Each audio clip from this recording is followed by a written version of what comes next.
readers. We are going to be reading the book, The Three Little Pugs and the Big Bad Cat. So this is kind of like The Three Little Pigs, but it's a little bit different.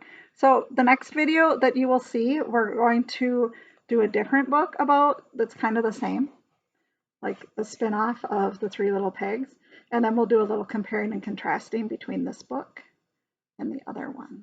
So I'll help you out with that because there'll be a couple days in between. But today, what we're going to do is we are going to determine the important events in the story, and then we're going to be able to create a flow map of those events. Okay, so we're going to be doing something called sequence of events. And I'm sure you have done them before and probably have made the map too last year. So hopefully. All right, here we go. Here's the picture of these pugs. Once upon a time, there were three little pugs named Bubbles, Bandit, and Beauty. They lived with their mother in a tiny kennel in the woods. "You're not puppies anymore," said the mother. "It's time you left to build your own houses of your own." "What kind of house should we build? Will there be sticks? Will there be treats? Take these snacks and watch out for the big bad cat. She's the meanest feline around and will do anything for food. Build strong houses to keep that clever kitty out." So off the three little pigs went, their backpacks bulging with biscuits.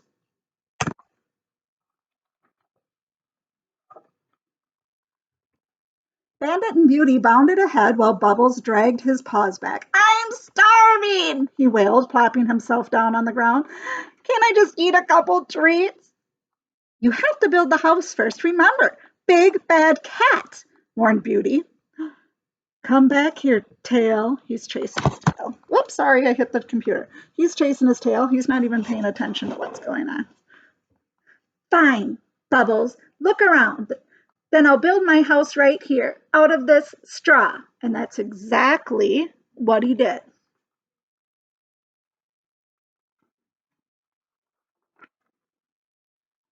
As soon as Bubbles had finished his straw house, he turned greedily to his food, licking his little puggy lips. He opened his mouth as wide as it would go. Before he could take a bite, he heard a noise outside. "Can't a pug enjoy his meal in peace?" snorted Bubbles, and he waddled over to the window to take a look. Uh-oh, look who it is. The big bad cat, the mean cat. What a sight. Sharp, scratchy claws, a terrible twitching tail, and mean, beady eyes. "Oh no, it was the big bad cat." Little pug, let me come in," yowled Big Bad Cat. "Not by the hairs of my chinny chin chin," trembled Bubbles, scrambling to cover his food dish. "Then I'll huff and I'll puff and I'll blow your house down," cried the cat, pulling out a hair dryer. "And I'll barely have to lift a paw." The hair dryer whirred and whooshed and blew the house down. "Yikes," yelped Bubbles, and he scurried away as fast as he could. Meanwhile, Bandit and Beauty had come across a pile of sticks. "Look, Beauty," panted Bandit. "Sticks are my favorite. I could build my entire house out of sticks." "They don't look very strong. What about the big bad cat?" But Bandit wouldn't listen. He ran around happily chewing sticks, digging holes, and building himself a messy little stick house. Bandit had just said goodbye to Beauty and was about to gobble up his first biscuit when Bubbles hurled through his front door, wheezing. "The big bad cat," panted Bubbles. "Coming this way, protect treats." But then a giant shadow fell across the window. Huddled together, the pugs looked out to see sharp, scratchy claws and a terrible twitching tail and a mean, beady eyes. "Oh no, it was the big bad cat again." "Little pigs, let me come in," howled Big Bad Cat. Not by the hair of our chinny chin chins," trembled Bubbles and Bandit. "Then I'll huff and I'll puff and I'll blow your house down," the cat declared, pulling out the leaf blower and aiming it at the house of sticks. It wouldn't even ruffle my fur," she purred. Help, my stacks! The leaf blower spat and it sputtered and it blew the house down. Wait for me! Deep in the forest, Beauty had walked and walked until she found a pile of bricks. She knew exactly how she'd build her house. Great job, team! She got all these animals to help her. Just as the last brick was laid, Bandit and Bubbles came bursting through the trees. Beauty! Beauty! The big bad cat is coming! Panted Bandit. She ate all of our food. We're all gonna starve to death. Don't worry, everything's under control, said Beauty, and she gathered her brothers into a huddle. It's time for Plan B, boys. Now listen carefully. When the big bad cat reached to the brick house, it was all quiet, too quiet. Little pigs, let me come in, growled the cat, but there was no response. She peeked inside. The bulging backpack and 3 pug-shaped lumps were on the couch. It's no use. It's no use hiding, the big bad cat purred smugly. I'll still huff and puff and I'll blow your house down, and I won't even tangle a whisker. She pulled out a giant fan and pointed it at the brick house. The fan blustered and blasted, but the house stood strong. This would call for something more powerful. I wonder what she's going to get. A jumbo jet! A jumbo jet! The engines roared and revved, and the door to the brick house blew right open. The big cat strutted inside, victorious, but the backpack was full of sticks, and the lumps on the couch were nothing but cushion. The big bad cat was furious. She yowled and howled, she hissed and she spat, and her eyes narrowed, and her tail twitched, and she stamped her paws until...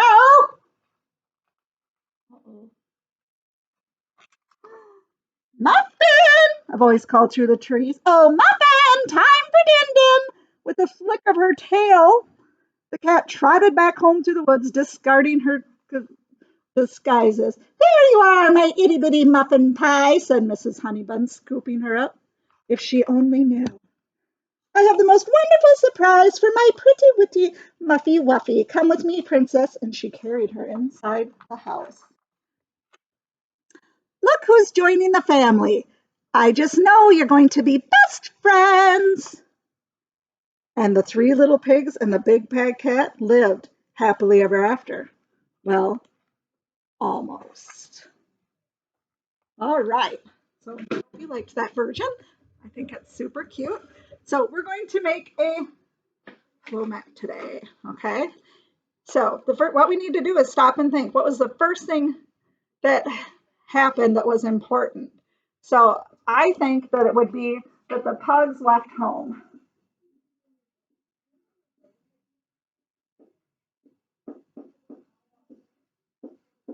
Okay, then with this map, then we put an arrow about it. A box around it with then the arrow goes over here, okay? So then the next thing that happened was that the pug built a house.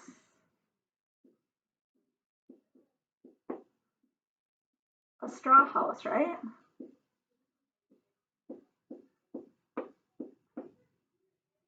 And then the cat blew it down.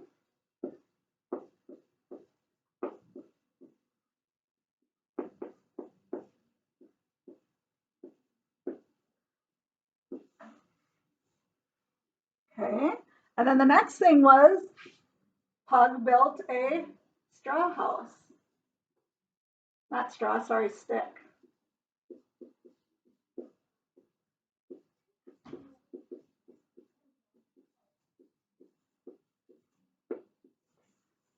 Okay, and then when you do these maps, you kind of take it, because I ran out of room, and I'm going to bring it back over here. Okay, so then the cat blew it down again.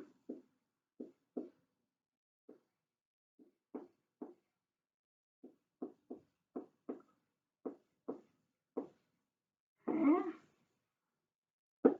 Then the pug built a brick house.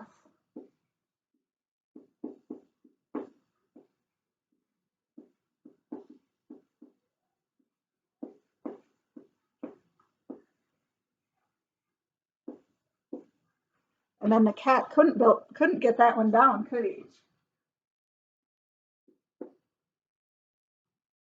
So I'm going to put cat gave up blowing and went home.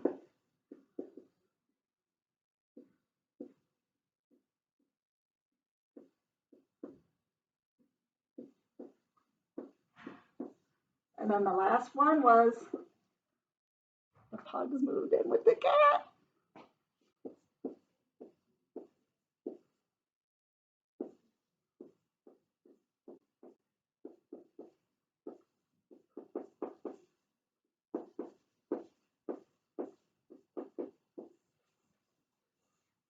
All right. So this is a flow map. It starts with what happened at the beginning of the story and it takes us all the way through to the end of the story. So what I'd like you to do is on this activity, there's going to be a picture of a flow map. I think it only has 6 boxes on it. And if you can see here, I made 8. So I put it on there as an example for you, but you might want to draw your own so that you make sure that you have enough boxes. That's a problem with getting like a pre-made one. You can't create it really your own. So you can draw one too and put it up on Seesaw for me. So you can either go on Epic and find a book to read and do the events, or you can use a book that you have at home, like read a chapter and do the events in that too. You can, whatever works for you, okay? It usually works best with a fiction book, okay? So I hope you have a wonderful day. If you have questions, let me know. I hope you liked our story.